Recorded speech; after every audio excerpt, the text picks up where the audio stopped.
এবার চীনকে নিয়ে দুটি চমকপ্রদ দাবি করে বিশ্ব রাজনীতিকে আবারও নাড়িয়ে দিলেন মার্কিন প্রেসিডেন্ট ডোনাল্ড ট্রাম্প। ট্রুথ সোশ্যালে দেয়া এক পোস্টে ট্রাম্প বলেছেন তিনি হরমুজ প্রণালী স্থায়ীভাবে খুলে দিচ্ছেন এবং এতে চীন খুবই খুশি। তার দাবি এই গুরুত্বপূর্ণ নৌপথ আর কখনোই অবরুদ্ধ হবে না। একই সঙ্গে তিনি জানান চীন ইরানকে অস্ত্র সরবরাহ না করার ব্যাপারেও সম্মত হয়েছে।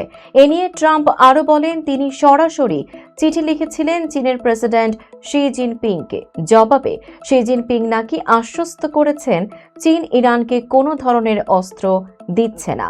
তবে এই দাবির সঙ্গে মিল পাচ্ছে না আন্তর্জাতিক বিভিন্ন প্রতিবেদনে উঠে আসা তথ্য। মার্কিন সংবাদ মাধ্যমের খবরে বলা হচ্ছে চীন ইরানকে উন্নত আকাশ প্রতিরক্ষা ব্যবস্থা সরবরাহের প্রস্তুতি নিচ্ছে। এমনকি কিছু প্রতিবেদনে দাবি করা হয়েছে চীনা স্যাটেলাইট ব্যবহার করে ইরান সম্ভাব্য সামরিক লক্ষ্য নির্ধারণ করছে।